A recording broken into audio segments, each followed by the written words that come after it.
Bismillahirrahmanirrahim. Kali ini saya akan coba membahas itu alternatif pemecahan pembelajaran sejarah yang saya lakukan di sekolah, karena pada dasarnya setiap pembelajaran itu pasti ditemukan berbagai masalah.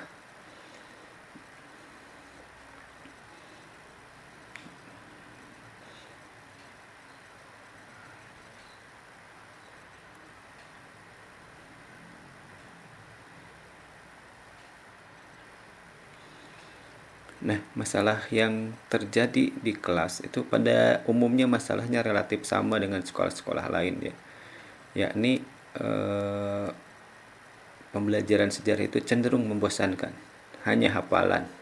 Itu yang terjadi setiap pembelajaran gitu ya. Tidak terkecuali itu juga yang saya alami. Nah, kan yang paling penting adalah bagaimana solusinya. Coba kita urai di sini. Ya, dalam pembelajaran kali ini saya terutama ini masih menemukan adanya siswa yang tertidur.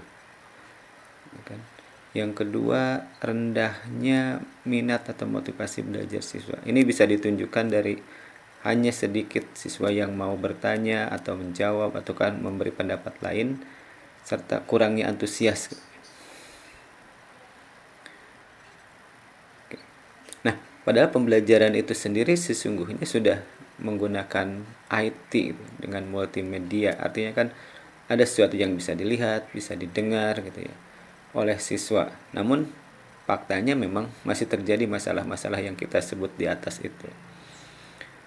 Nah, berdasarkan analisa saya terhadap masalah-masalah itu, ditemukan beberapa akar masalah yang barangkali ini tepat gitu ya untuk dicarikan nanti solusinya.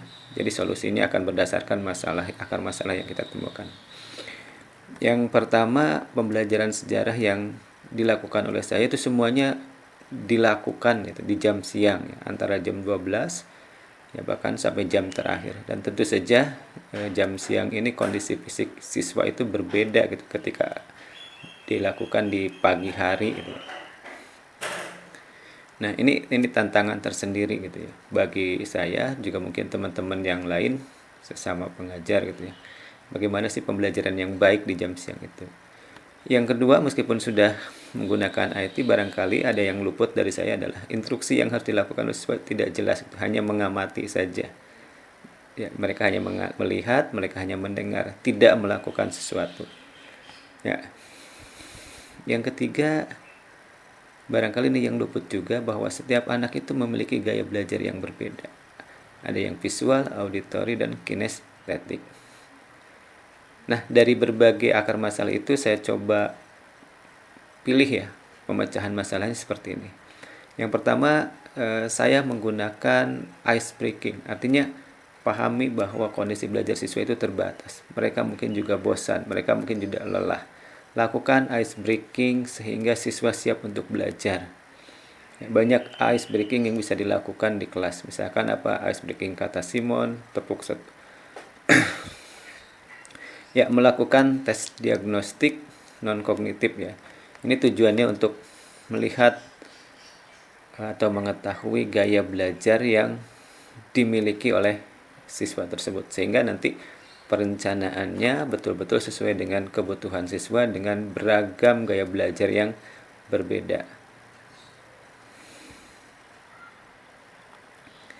Ya, ada mereka yang ini beberapa ciri yang dimiliki oleh setiap anak yang memiliki belajar yang berbeda.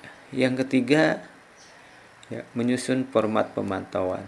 Ya, artinya nanti ketika mereka belajar, mereka memantau, mereka melihat, ada juga yang mereka lakukan. Sehingga seluruh fungsi belajar mereka terpakai dengan baik. Barangkali itu solusi yang saya tawarkan. Terima kasih, semoga bermanfaat.